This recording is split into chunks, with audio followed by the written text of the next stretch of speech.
할렐루야! 안녕하세요. 대전침례교회 명성 목사입니다. 오늘 12월 24일 오늘 함께 나누실 말씀은 창세기 50장 1절에서 14절 말씀이 되겠습니다. 제가 봉독하고 함께 말씀 나누겠습니다. 요셉이 그의 아버지 얼굴에 구부려 울며 입맞추고 그 수종드는 의원에게 명하여 아버지의 몸을 향으로 처리하게 하며 의원이 이스라엘에게 그대로 하되 40일이 걸렸으니 향으로 처리하는 데는 이 나잇수가 걸림이며 애굽 사람들은 70일 동안 그를 위하여 곡하였더라. 곡하는 기간이 지나매 요셉이 바로의 궁에 말하여 이르되 내가 너희에게 은혜를 입었으면 원하건대 바로의 귀에 아뢰기를 우리 아버지가 나로 맹세하게 하여 이르되 내가 죽거든 가나안 땅에 내가 파놓은 묘실에 나를 장사라 했나니 나로 올라가서 아버지를 장사하게 하소서. 내가 다시 오리다라 하였더니 바로가 이르되 그가 내게 지킨 명령대로 맹세대로 올라가서 내 아버지를 장사하라. 요셉이 자기 아버지를 장사로 올라가니 바로의 모든 신하 바로의 궁의 원로들과 애굽 땅의 모든 원로와 요셉의 온 집과 그의 형제들과 그의 아버지의 집이 그와 함께 올라가고 그들의 어린 아이들과 양떼와 소떼만 고센 땅에 남겼으며 병거와 기병이 요셉을 따라 올라가니 그때가 심히 컸더라. 그들이 요단강 건너편 아닷타작 마당에 이르러 거기서 크게 울고 애통하며 요셉이 아버지를 위하여 70일 동안 애곡하였더니 그 땅 거민 가나안 백성들이 아닷 마당의 애통을 보고 이르되 이는 애굽 사람의 큰 애통이라 하였으므로 그 땅 이름을 아벨미스라임이라 하였으니 곧 요단강 건너편이더라. 야곱의 아들들이 아버지가 그들에게 명령한 대로 그를 위해 따라 행하여 그를 가나안 땅으로 메어다가 마므레아 막벨라 밭 굴에 장사였으니 이는 이 아브라함이 헷족속 에브론에게 밭과 함께 사서 매장지를 사는 곳이더라. 요셉이 아버지를 장사한 후에 자기 형제야 후상꾼과 함께 애굽으로 돌아왔더라. 아멘. 할렐루야. 우리가 인생에서 정말 잘해야 할 것이 있다면 큰 게 두 가지가 있습니다. 매년 오는 생일은 그냥 지나가도 되는 것이고 뭘 그렇게 아버지라고 챙기고 뭐랍니까. 솔직히 말하면 그렇게 생일을 챙겨주는 것보다 두둑한 돈 봉투 넣어주는 자녀가 가장 예쁘고 감사하지요. 저만 그런가요? 저만 그런가 봅니다. 그런데 우리의 삶에서 크다면 할 수 있는 사건이 두 가지가 있는데 하나는 결혼식이고 또 다른 하나는 장례식입니다. 이 두 가지는 어쩌면 인생의 전환점이 될 수 있습니다. 그래서 결혼에는 좋은 사람 만나야 합니다. 또 장례에는 서로 간에 우애 있게 하라고 합니다. 그런데 많은 장례를 봐도 기독교장이 참 좋습니다. 돈도 적게 들고요. 깨끗하고요.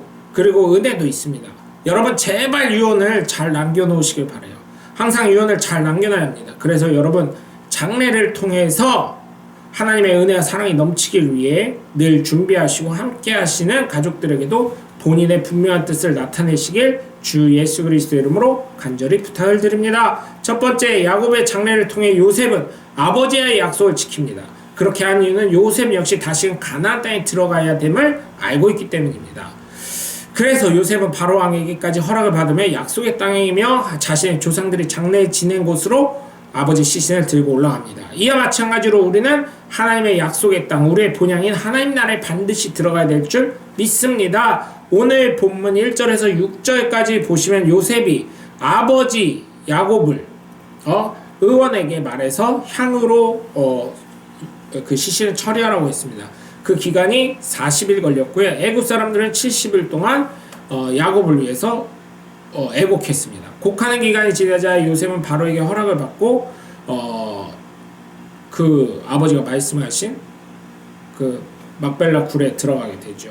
이렇게 함으로써 야곱은 죽어도 믿음을 잃지 않기 위해서 다시금 하나님이 아브라함 때부터 약속하신 가나안 땅에 요셉을 보게 해줌으로 인해 하나님의 약속이 있는 곳, 하나님의 복이 근원이 되는 곳, 하나님의 능력이 있는 곳에서 대한 소망을 갖도록 했습니다. 이처럼 우리 역시 하나님의 나라에 대한 소망을 가지고 살아가는 저와 여러분이 되시길 주 예수 그리스도의 이름으로 간절히 축원합니다. 두 번째, 야곱의 장례를 통해서 세상 사람들에게 하나님의 나라에 대한 소망을 보여줍니다. 야곱의 장례에 애굽 사람들이 함께 참여하죠. 하나님의 약속의 땅에 함께 가서 봅니다. 물론 애굽 사람 눈에는 어쩌면 가나안 땅 별 볼 일 없을 수도 있습니다. 그러나 그곳을 경험한 사람과 경험하지 못한 사람과는 큰 차이가 있는 것처럼 가나안 땅을 보고 온 사람과 그렇지 못한 사람에게는 엄청난 차이가 있는 것입니다. 많은 사람들이 왜 교회 오지 못하나요? 두려운 것입니다. 왜 두려워요? 자신의 죄가 나타날까 봐. 자신의 죄 지은 게 드러나기 때문에. 그렇기 때문에 여러분 회개하고 우리처럼 그 죄를 인정만 하면 정말 구원받는 하나님의 자녀가 되는 줄 믿으시길 바랍니다. 여러분, 예수님 믿는다고 하지만 교회로 오지 않는 사람들, 가난한 교인들이 있습니다. 그들 역시 교회 오는 게 두려운 거예요. 그들은 많은 비판을 해요. 특별히 목회자를 비판하고요, 교회를 비판하고, 교인들의 중직들을 비판하고, 교회의 시스템을 비판하면서 뭐라고 합니까? 다닐만한 교회가 없다고 합니다. 예? 다닐만한 교회가 없다고 하는지 모르겠어요. 요즘에 어디 제대로 된 목사가 있어? 이런 식입니다. 예수 잘 믿으라고 그랬지 언제 교회 다니라고 했어? 이렇게 이야기합니다. 이런 교만한 사람들아, 그것 자체가 죄임을 왜 모르느냐? 너는 다시 선악과를 또 따먹고 있는 거야. 누가 판단하라 그랬니? 예수의 그리스도의 피값이 흐르는 교회인데, 예수 그리스도의 피값으로 산 교회를 누가 그렇게 평가를 했어? 이 교만한 것들아. 응? 여러분, 저는 정말 한 가지 말씀을 드리겠습니다. 당신이 목회를 하시오. 완벽한 교회 한번 만들어 보시오. 그러면 하지도 못하는 사람들이 어떻게, 나중에 더 구린 것이 나오는 사람들이 어떻게 그렇게 말을 한다는 것입니까? 물론 여러분, 해보지도 않고 그런 이야기 하지 않으셨으면 좋겠습니다. 물론 다 깨끗하다는 것도 아닙니다. 미꾸라지 한 마리가 그 논의 물을 뿌옇게 만들듯이 한 사람의 잘못된 영향력이 그렇게 큰 파급을 가져오는 것입니다. 그렇기 때문에 여러분, 교회에 대해서는 좌파가 되지 않으시길 바라요. 그렇게 교회 안에 좌파가 되어서 변화시키려면 그 돈 당신이 다 될 자신이 있으면 그렇게 하십시오. 우리 교회에서는 다수의 의견을 바꾸려고 하면 그것에 걸맞는 행함을 하셔야 되는 줄 믿으시기 바랍니다. 하나님의 임재의 자리에는 가능한 많은 사람들이 참여시켜서 그들이 하나님의 은혜를 깨닫고 소망을 가질 수 있게 하는 것이 교회의 능력이고 교회의 목표인 것입니다. 물론 목표가 여러 가지가 있지만 우선은 천국 소망 갖고 영혼의 구원이 가장 큰 목표인 것입니다. 오늘 보면 7절에서 9절까지 보시면 우리도 장례를 치를 때 장지까지 함께 가는 것이 좋은 문화이긴 하지만 이때 애굽 사람들은 요셉 때문에 호의를 하고 갑니다. 그리고 많은 애국 사람들이 야곱의 장래에 동참하죠. 그래서 하나님을 섬기는 사람들의 모습과 장래를 보면서 많은 것을 느끼면서